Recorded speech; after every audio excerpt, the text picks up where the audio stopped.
여러분 안녕하십니까? 채널K 뉴스입니다. 이번 달 초 대규모 불법 이민자 단속 작전이 롱아일랜드 지역에서 펼쳐졌습니다.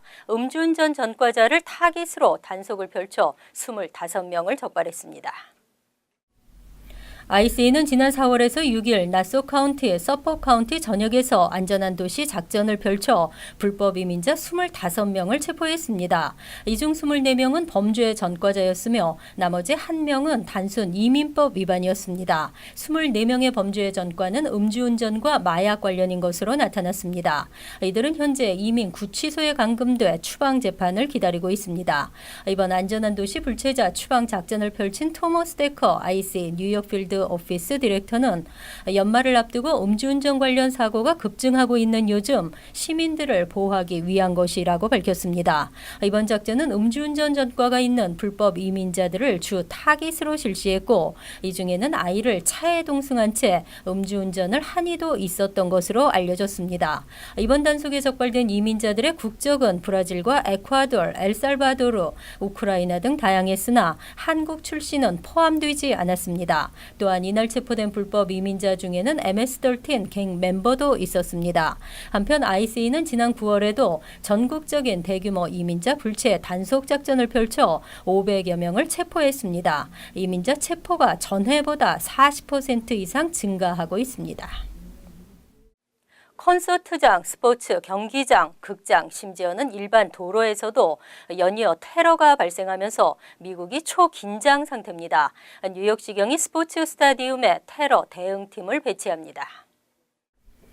10일 뉴욕포스트에 따르면 시경은 맨해튼 미드타운 메디슨 스퀘어 가든과 브루클린 바클레이 센터에 테러 대응팀 요원을 파견하기로 했습니다. 10여 명으로 구성된 테러 대응팀은 그동안 테러 대응 특별 교육에서 반자동 콜트 M4 라이플 사용법을 배웠습니다. 이들은 근무 시 특수 헬멧과 방탄조끼, 헤드셋 등을 착용하게 됩니다. 시경은 지난달 맨해튼 트럭 돌진 테러가 발생한 후 특정 이벤트의 보안을 강화하는 정도로는 시민들의 안전을 보장할 수 없다고 판단, 테러 대응팀을 고정 배치하기로 결정한 것입니다. 그리고 내년 여름부터는 브롱스 양키 스타디움과 퀸즈 시티필드, 브루클린 MCU 파크에도 테러 대응팀을 배치할 계획입니다. 뉴욕에서는 2015년 이후 특수훈련을 받은 경찰 등이 시내 곳곳 주요 지점에 배치돼 경계를 강화하고 있습니다. 시경 관계자는 테러 예방은 물론 유사시 신속하게 대응하자는 취지라며 스타디움을 방문하는 시민들은 보호받는다는 느낌을 갖게 될 것이라고 강조했습니다. 제18대 뉴저지 한인 경제협회 회장이 선출됐습니다. 단독 후보로 출마한 이학수 현 수석 부회장이 당선됐습니다. 뉴저지 한인경제인협회는 13일 뉴저지 포트리 풍립연회장에서 정기총회를 개최하고 제18대 신임 회장 선거를 가졌습니다. 신임 회장 후보로 이학수 현 수석 부회장이 단독 출마, 찬반 투표를 실시해 만장일치로 18대 회장으로 당선됐습니다. 17대 회장인 손호균 회장은 인사말에서 2년 동안 회원들의 많은 도움으로 회장직을 잘 마무리했다며 회원들에게 감사의 말을 전했습니다. 한편 이학수 당선자는 회원들의 내실 강화와 네트워킹을 통해 월드옥타 비즈니스로 회원들에게 최대한 이익이 될 수 있도록 앞장서겠다고 앞으로의 계획을 밝혔습니다. 그 뉴저지 지부입니다. 옥타 뉴저지 지부의 회원들이 월드 옥타 본부에서 내려오는 비즈니스에 많은 서로 간에 도움이 될 수 있는 윈윈이 될 수 있는데 제가 가운데서 도와드릴 것을 약속을 드릴 수 있습니다. 이상입니다. 이 당선자의 임기는 내년 1월부터 2년이며 18대 회장 이 취임식은 오는 12월 19일 포트리 더블트리 호텔에서 열립니다. 뉴저지 한인 상록회가 후원의 밤 행사를 개최합니다. 동포사회 후원을 당부했습니다. 지한샘 기자가 전합니다. 뉴저지 한인 상록회는 오늘 오전 기자회견을 열고 오는 11월 17일 금요일 뉴저지 팰리세이즈 팍 파인플라자에서 제8회 후원의 밤 행사를 가질 예정이라고 밝혔습니다. 지난 1990년 비영리 사회봉사단체로 주 정부에 등록되면서 출범한 뉴저지 한인 상록회는 지역 한인단체와 동포사회의 지원 아래 현재는 총 33개의 교육 프로그램과 비상식량 지원센터, 사회복지 상담센터 등 다양한 복지 활동을 하며 총 2,300명의 회원을 가진 단체로 성장했습니다. 주정부의 지원을 받고 있긴 하지만 각종 프로그램 유지와 매년 늘어나는 상록 회원들을 감당하기에는 예산이 턱없이 모자라 동포사회의 후원이 필요한 실정입니다. 뉴저지 한인상록회 권영진 회장은 올해에는 기존 상록회관의 건물 계약 기간이 끝나 뉴저지 파인플라자 2층으로 이전을 하게 된 만큼 한인 동포 여러분의 관심과 지원이 필요하다며 이번 후원의 밤 행사에 많은 분들이 찾아와 주시기를 바란다고 말했습니다. 저희 상록회가 이제 27살이 되었는데 아직도 회관이 없어서 쩔쩔매고 있습니다. 그래서 여러분들 많이 도와주시고 우리 상록회가 이제 명실공히 가장 여기 뉴저지의 어른단체로서의 역할을 하기 위해서 저희들이 많은 후원을 기다리고 있습니다. 많이 도와주시기 바랍니다.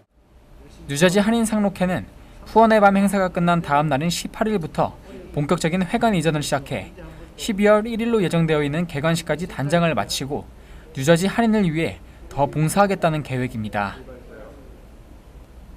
채널 K 뉴스 지한샘입니다. 최근 MTA 전철과 기차 등의 연착과 지연이 현저히 줄어들고 있는 것으로 나타났습니다. 전철역에 대기하고 있는 상시 응급 구조대 프로그램이 효과를 거두고 있는 것으로 조사됐습니다. MTA 전철역에서 시행되고 있는 상시 응급구조대가 각종 사고에 신속하게 대응하면서 인명피해를 줄이고 전철 지연 운행을 방지하는 효과를 나타낸 것으로 조사됐습니다. MTA는 지난 7월부터 NEC 전철 액션 플랜의 하나로 출퇴근 혼잡한 시간에 응급구조대를 상시 대기시키고 위급 시에는 긴급 투입함으로써 환자가 초기 응급처치를 신속하게 받도록 하고 사고로 인한 전철 지연 운행에도 효과적으로 대처하고 있습니다. 우선 상시 응급구조대 프로그램 운영으로 환자와 관련된 민원 제기가 큰 폭으로 줄어들었습니다. 평일 전철 운행이 아픈 승객 때문이라고 제기된 민원은 12.2%나 줄었습니다. 전철의 지연 운행 시간도 프로그램이 시행된 후 13.4% 감소했습니다. 이처럼 상시 응급구조대 프로그램이 효과를 보이자 MTA는 처음 5곳으로 시작한 운영 전철역을 7곳 더 늘렸습니다. MTA 측은 상시대기 응급구조대 출동으로 현장의 환자가 이전보다 평균 3분 더 빠른 초기 응급처치를 받았고 응급 상황 발생으로 인한 지연 운행도 평균 2.5분이나 단축됐다고 밝혔습니다. 미국에서 편견이 위험할 정도로 강해지고 있습니다. 인종이나 민족에 대한 편견에서 나오는 증오 범죄가 2년 연속 증가하고 있습니다. 13일 워싱턴 포스트에 따르면 FBI가 집계한 지난해 증오 범죄는 총 6,100여 건으로 전년보다 5% 증가했습니다. 또 증오 범죄 피해자 10명 중 6명은 인종 또는 민족과 관련된 편견으로 나타났습니다. 증오 범죄 6,100여 건 중 57%인 3,480건이 인종과 관련된 증오 범죄이며 흑인에 대한 증오 범죄였습니다. 종교적 증오 범죄 중에는 55%가 반유대주의, 25%가 반이슬람으로 나타났습니다. 지난 8월에 발생한 바 있는 버지니아주 샬럿츠빌 유혈 충돌도 백인 우월주의와 반유대주의가 결합한 사건입니다. 성소수자를 겨냥한 증오 범죄도 지난해 증가한 것으로 나타났습니다. 증오 범죄의 가해자 중에는 백인이 46%로 가장 많았습니다. 또 가해자 중 약 40%는 피해자를 아는 면식범인 것으로 나타났습니다. 특히 인종차별과 성적 지향성 차이에 따른 폭력적 범죄도 25%에 달했습니다. FBI가 증오범죄 통계를 기록하기 시작한 1990년대 초부터 대선이 있을 때마다 증오범죄의 건수는 증가하는 것으로 나타났습니다. 하지만 최근의 경향은 증오범죄가 꾸준히 증가하고 있습니다. 그리고 그 원인은 정치적 분열 때문이라는 전문가의 지적입니다. 영주권자의 배우자와 21세 미만 미성년 자녀의 영주권 문호가 속도를 내고 있습니다. 취업 이민은 이번 달에도 전 분야가 오픈됐습니다. 13일 국무부는 12월 중 비자 발급 우선 일자를 발표하고 F2A 순위 지난달 우선 일자가 5주 진전됐다고 밝혔습니다. 영주권자의 배우자와 21세 미만 미성년 자녀인 F2A는 지난달 2015년 11월 15일이었던 문호가 2015년 12월 22일로 지난달 3주 정도 빨라진 뒤 이번 달에도 5주 앞당겨지면서 큰 폭의 진전 속도를 보이고 있습니다. 나머지 가족이민 분야의 처리 속도도 꾸준히 앞당겨지고 있습니다. 시민권자 21세 이상 미혼 자녀 F1 순위는 지난달 한 달 진전되면서 새해 회계년도 시작 후 가장 큰 폭으로 빨라졌지만 이번 달에는 10일 정도 진전됐습니다. 영주권자 21세 이상 미혼 자녀 F2B는 1주 빨라졌고 F3 순위는 3주 그리고 F4 순위는 2주 진전됐습니다.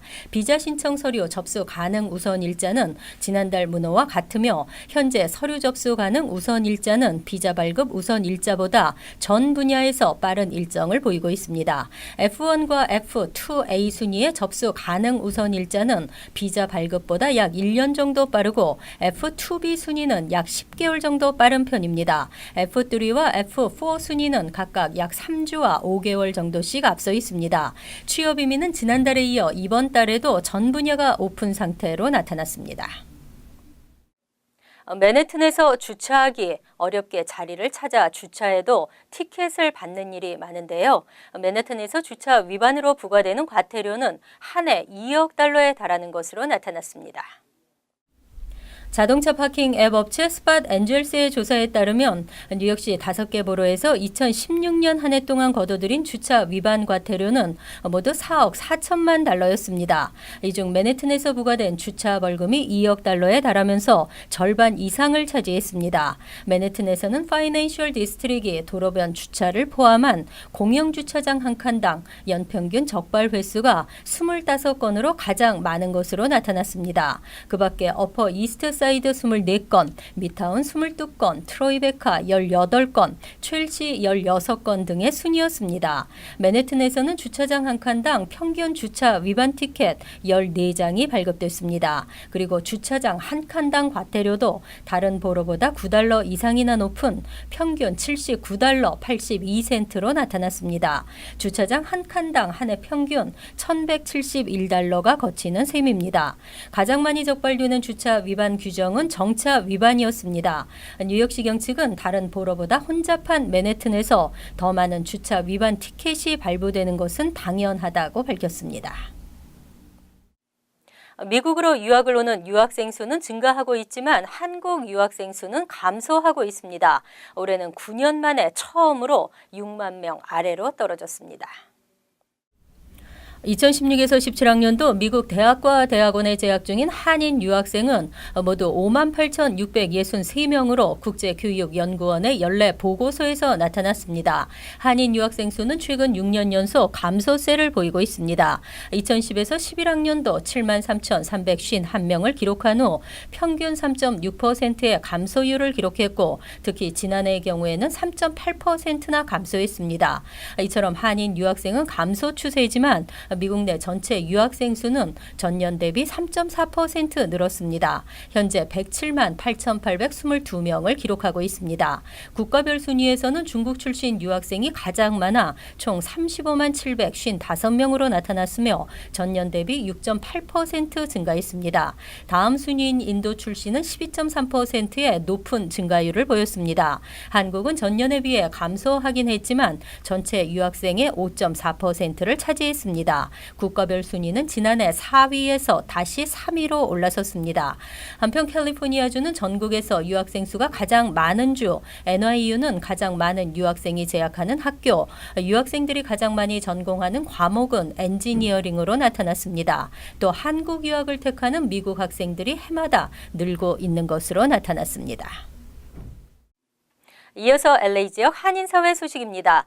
LA에서 세계 태권도인들의 화합과 단결을 도모하는 태권도 한마당이 열립니다. 세계 태권도 본부 국기원은 미주 지역 내 태권도인들의 실력 향상과 스포츠 한류인 태권도의 위상을 높이기 위한 태권도 경연대회 2017 팬아메리카 국기원 태권도 한마당을 개최한다고 밝혔습니다. 국가를 홍보하고 태권도를 알리고 또 미국에서는 사범과 사범들의 화합을 목표로 하는 이런 대회입니다. 그래서 이 대회가 그 누구나 다 참석해서 화합을 이룰 수 있는 그런 대회가 목적입니다. 이번 대회는 12세 이하 주니어부터 60세 이상 마스터부까지 출전이 가능하며 공인 품새, 격파, 태권, 체조 등 개인과 단체전을 포함한 모두 8종목으로 구성돼 있습니다.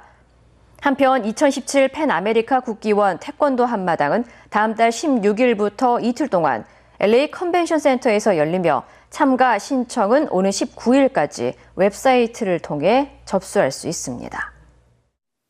LA에서 뺑소니 범죄가 급증하고 있는 것으로 나타났습니다.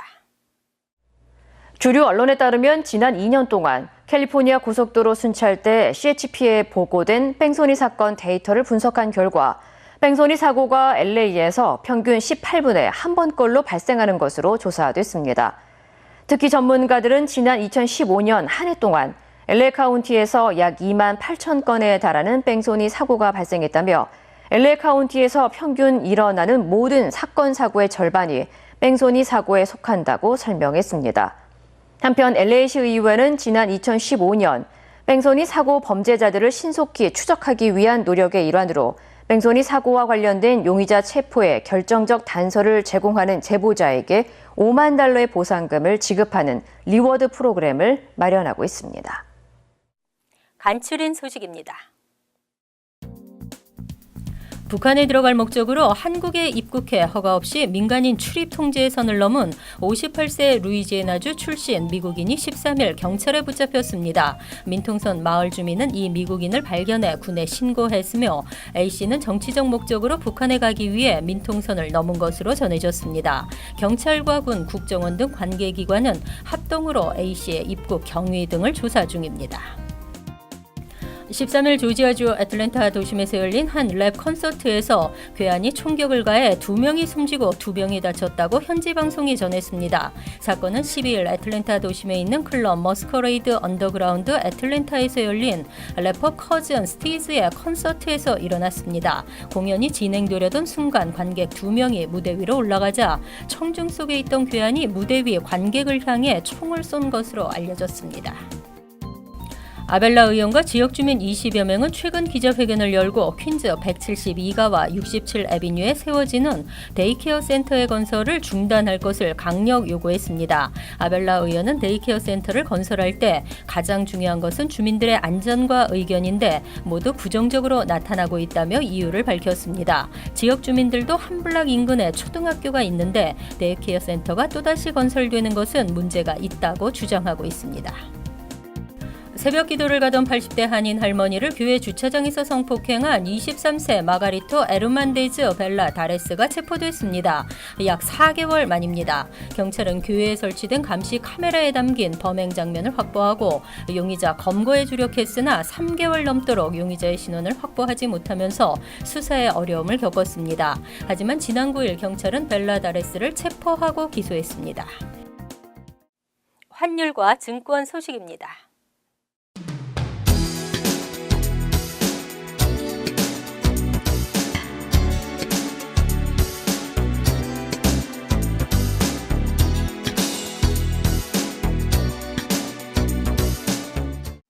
이어서 날씨입니다.